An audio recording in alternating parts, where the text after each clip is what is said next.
Hello दोस्तों, स्वागत है आप सभी का हमारे चैनल में। आज हम कहानी सुनेंगे पंचतंत्र की, जिसका शीर्षक है वंश की रक्षा।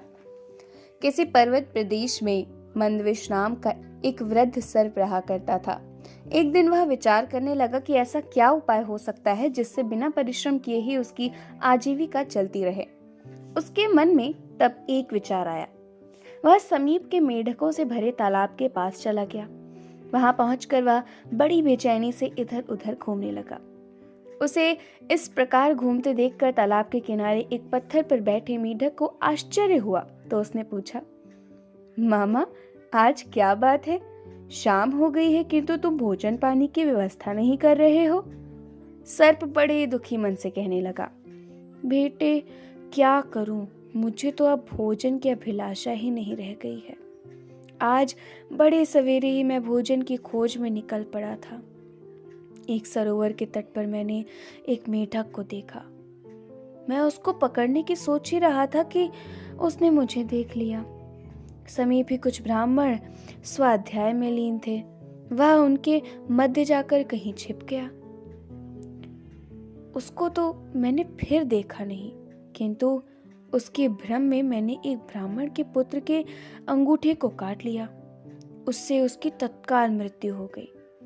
उसके पिता को इतना बड़ा दुख हुआ और उस शोकाकुल पिता ने मुझे शाप देते हुए कहा, दुष्ट, तुमने मेरे पित्र को बिना किसी अपराध के काटा है।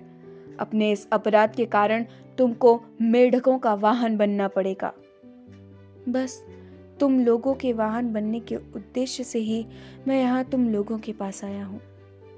मेढक सर्प से यह बात सुनकर अपने परिजनों के पास गया और उनको भी उसने सर्प की वह बात सुना दी।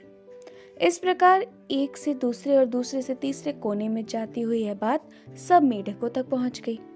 उनके राजा जलपात को भी इसका समाचार मिला। उसको यह सुनकर बड़ा आश्चर्य हुआ। सबसे पहले वही सर्प के पास जाकर उसके फन पर चढ़ गया। उसे चढ़ा हुआ देखकर अन्य सभी मेढक उसकी पीठ पर चढ़ गए। सर्प ने किसी को कुछ नहीं कहा। मंदविश ने उन्हें भांति भांति के करतब दिखाए। सर्प की कोमल त्वचा के स्पर्श को पाकर जलपात तो बहुत ही प्रसन्न हुआ। इस प्रकार एक दिन निकल गया। दूसरे दिन जब वह उनको बैठा कर चला तो उससे चला नहीं गया। उसको देखकर जलपात ने पूछा, क्या बात है, आज आप चल नहीं पा रहे हैं? हाँ, मैं आज भूखा हूँ, इसलिए चलने में कठिनाई हो रही है, जलपात बोला। ऐसी क्या बात है, आप साधारण कोटि के छोटे मोटे मेढकों को खा लिया कीजिए। इस प्रकार वह सर्प नित्य प्रति बिना किसी परिश्रम के अपना भोजन पा गया। किंतु वह जलपात यह भी नहीं समझ पाया कि अपने क्षणिक सुख के लिए वह अपने वंश का नाश करने का भागी बन रहा है। सभी मेढकों को खाने के बाद सर्प ने एक दिन जलपात को भी खा लिया। इस तरह मेढकों का समूचा वंश ही नष्ट हो गया। और यह कहानी हमें यह सीख देती है कि अपने हितैषियों की रक्षा करने से हमारी भी रक्षा होती है।